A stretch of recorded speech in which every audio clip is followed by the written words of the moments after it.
നമ്മുടെ പുതിയൊരു വീഡിയോയിലേക്ക് എല്ലാവർക്കും സ്വാഗതം. അപ്പോൾ ഇന്ന് നമ്മുടെ സൺഡേ വ്ലോഗാണ്. അപ്പോൾ രാവിലെ തന്നെ ഒരുങ്ങി നമ്മുടെ കുഞ്ഞിപ്പെണ്ണിന് പോളിയോ കൊടുക്കാൻ വേണ്ടിയിട്ട് പോകണം. ഇന്ന് പോളിയോ ഡേ ആണ്.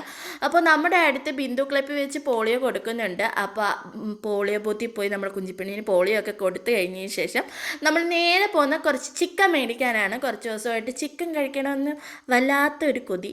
അപ്പോൾ അങ്ങനെ ചിക്കനൊക്കെ മേടിച്ച് നമ്മൾ പോകുന്ന വഴിക്ക് നല്ല മഴ കിട്ടിയിട്ടുണ്ടായിരുന്നു. അങ്ങനെ മഴയൊക്കെ തോന്നപ്പോൾ നമ്മൾ വീട്ടിൽ വന്ന് ചേട്ടനാണെങ്കിൽ ചീനി മേടിക്കാൻ വേണ്ടിയിട്ട് പോയ സമയത്ത് നമ്മുടെ കുഞ്ഞിപ്പെണ്ണിൻ്റെ ഫേവറേറ്റ് ഒരു പാവയാണ് ഇത്. പപ്പു എന്നാണ് അവൾ വിളിക്കുന്നത്. ഭയങ്കര ഇഷ്ടമാണ് അവൾക്ക്. കുറേ പാവയുണ്ടെങ്കിലും ഏറ്റവും ഫേവറേറ്റ് ഈ പാവയാണ്. അങ്ങനെ കുറച്ച് കഴിഞ്ഞപ്പോഴത്തേക്കും നമുക്ക് ഉച്ചത്തേക്കുള്ള അരിയൊക്കെ ഇട്ട് നമ്മൾ എന്നിലെ കൊലാകാരിയെ കൈയോടെ നുള്ളുന്ന കുഞ്ഞിപ്പെണ്ണ്. കാരണം എന്നെക്കൊണ്ട് വീഡിയോ എടുക്കാൻ സമ്മതിക്കത്തില്ല. ഞാൻ സ്റ്റാൻഡ് ഓണാക്കി വീഡിയോ എടുക്കാമെന്ന് വിചാരിച്ച് നടക്കുമ്പോൾ നാണ്ട ആ സ്റ്റാൻഡ് കൊണ്ട് പൊക്കി പിടിച്ച് നടക്കുകയാണ്. അങ്ങനെ അമ്മ അങ്ങ് പെട്ടെന്ന് അങ്ങ് വീഡിയോ ഒന്നും എടുക്കണ്ട എന്നുള്ള ഒരു മട്ടിലായിരുന്നു കുഞ്ഞിപ്പെണ്ണിൻ്റെ നടത്തവും പാവവും ഒക്കെ. അങ്ങനെ കുഞ്ഞിപ്പെണ്ണിൻ്റെ കയ്യിൽ നിന്ന് സൈഡിലോട്ട് മേടിച്ച് വെക്കും. വീണ്ടും കുഞ്ഞിപ്പെണ്ണ് അത് പോയി എടുക്കും. പിന്നെ ഞാൻ ലാസ്റ്റ് വഴക്ക് പറയേണ്ടി വന്നു. അങ്ങനെ പിന്നെ ലാസ്റ്റ് നമ്മുടെ കൈ കൊണ്ട് തന്നെ വീഡിയോ എടുക്കാമെന്ന് വിചാരിച്ചു. കുഞ്ഞിപ്പെണ്ണ് ഒരു തരത്തിൽ സ്റ്റാൻഡിൽ വെച്ച് എടുക്കാൻ സമ്മതിക്കത്തില്ല. അങ്ങനെ നമ്മുടെ ചിക്കൻ ഇങ്ങനെ തിളച്ചുകൊണ്ടിരിക്കുന്നു. എന്തായാലും കുഞ്ഞിപ്പെണ്ണ് എന്നെ കൊണ്ട് വീഡിയോ എടുക്കാൻ സമ്മതിപ്പിക്കത്തില്ല. അതിൻ്റെ പ്രതികാരമാണോ എന്നറിയത്തില്ല. എന്തായാലും കുഞ്ഞിപ്പെണ്ണിൻ്റെ കൈ തവി കൊടുത്തു വിട്ടിട്ടുണ്ട്. അച്ഛൻ ചോദിച്ചപ്പോൾ തവിയായിട്ട് പോകുന്ന രംഗമാണിത്. അപ്പോൾ അങ്ങനെ നമ്മുടെ ചിക്കൻ ഏകദേശം വെന്തിങ്ങനെ വന്നു കഴിഞ്ഞപ്പോൾ ടേസ്റ്റ് ചെയ്യാൻ വേണ്ടി ചേട്ടൻ എൻ്റെ കൊണ്ട് തന്ന്. അപ്പോൾ അവൾക്ക് ടേസ്റ്റ് ചെയ്യണം. ഈ ചിക്കൻ ടേസ്റ്റൊക്കെ അറിയാനുള്ള പ്രായമായോന്ന് എനിക്കറിയത്തില്ല. പക്ഷേ അതൊക്കെ സൂപ്പറാന്നൊക്കെ പറയുന്നുണ്ട്. അപ്പോൾ ചിക്കൻ കറി സൂപ്പറായിരുന്നു. അപ്പോൾ നമ്മുടെ വീട്ടിലെ ഏറ്റവും വലിയൊരു പ്രശ്നമാണ് ഈ സിറ്റ് ഔട്ട്, ഈ പട്ടി വന്ന് കിടക്കുന്നത്. ഭയങ്കര ഒരു ബുദ്ധിമുട്ടുള്ള കാര്യമാണ്. എന്നും അത് തുടയ്ക്കാനേ ഉള്ളൂ നമുക്ക് സമയം.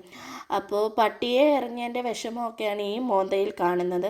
അങ്ങനെ ചീനി ഏകദേശം വെന്ത് വന്നപ്പോൾ കുഞ്ഞിപ്പെണ്ണിന് അരപ്പ് കൂട്ടാതെ കുറച്ച് ചീനി ഇങ്ങനെ ഇട്ട് കൊടുത്തു കഴിഞ്ഞ് കഴിഞ്ഞാൽ അവൾ വാരി വാരി കഴിച്ചോളും. അതിൻ്റെ ഇടയ്ക്ക് കുരുത്തക്കേടും കാണിക്കും. എന്നാലും വേണ്ടവില്ല. എന്നെ കളിച്ചൊക്കെ കഴിക്കുമ്പോൾ ഒരുപാട് ഫുഡ് കഴിക്കും. അല്ലെങ്കിൽ നമ്മൾ വാരി കൊടുക്കുവാണെങ്കിൽ 1-2 ഉരുള. അത് കഴിയുമ്പോഴത്തേക്കും അവൾ നിർത്തും.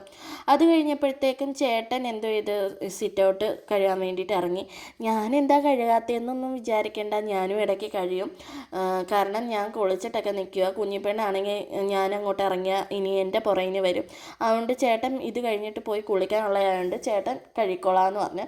അങ്ങനെ ചേട്ടൻ കുളിയെല്ലാം കഴിഞ്ഞ് വന്നപ്പോഴത്തേക്കും നമ്മൾ ഫുഡ് കഴിക്കാൻ വേണ്ടിയിട്ട് ഇരുന്ന് ഫുഡ് വിളമ്പാൻ മാത്രം പോയത് എനിക്ക് ഓർമ്മയുണ്ട്. അത് കഴിഞ്ഞപ്പോഴത്തേക്കും നമ്മുടെ നടുമുറ്റത്തിന് ചുറ്റും വെച്ചിരിക്കുന്ന ഇൻഡോർ പ്ലാന്റ്സിലെ ഒരെണ്ണത്തിനെ അങ്ങ് കൈയോടെ നുള്ളിക്കളഞ്ഞു. ഇപ്പോഴത്തെ പരിപാടിയാണ് ഇതിൻ്റെ ഇലയെല്ലാം നുള്ളിയെടുക്കുക എന്നത്. അവൾക്ക് ഇതിൽ നിന്ന് എന്ത് സന്തോഷം കിട്ടുമെന്ന് എനിക്കും അറിയത്തില്ല, ചേട്ടനും അറിയത്തില്ല. അതെടുത്ത് വായിലിടുക, അതൊക്കെയാണ് പരിപാടി. ഉറക്കമൊക്കെ പാസ്സാക്കി കഴിഞ്ഞപ്പോഴത്തേക്കും ഇപ്പോൾ പോകുന്നത് ചേട്ടൻ്റെ വീട്ടിലോട്ടാണ്. അപ്പോൾ നമ്മൾ ഇന്ന് നമ്മുടെ ഒരു റിലേറ്റീവിനെ കാണാൻ വേണ്ടിയിട്ട് വൈകാതെ കിടപ്പുണ്ട്. അപ്പോൾ അത് കാണാൻ വേണ്ടിയിട്ട് പോകാമെന്ന് വിചാരിച്ച് ഇരിക്കുക. അപ്പം വീട്ടിൽ അമ്മയും കൂടെ വരുന്നുണ്ടെന്ന് പറഞ്ഞു. വീട്ടിൽ ചെന്നപ്പോഴാണെങ്കിൽ അമ്മ നേരത്തെ പോയി. അതുകൊണ്ട് നമ്മൾ തന്നെയും പോയേണ്ടി വന്നു. അങ്ങനെ നമ്മൾ ചെന്നപ്പോൾ നല്ല ഒരു മഴയൊക്കെ ആയിരുന്നു. അതൊക്കെ കഴിഞ്ഞാണ് നമ്മൾ പോയത്. അപ്പോൾ പോകുന്ന വീഡിയോ ഒന്നും നമ്മൾ എടുത്തില്ല.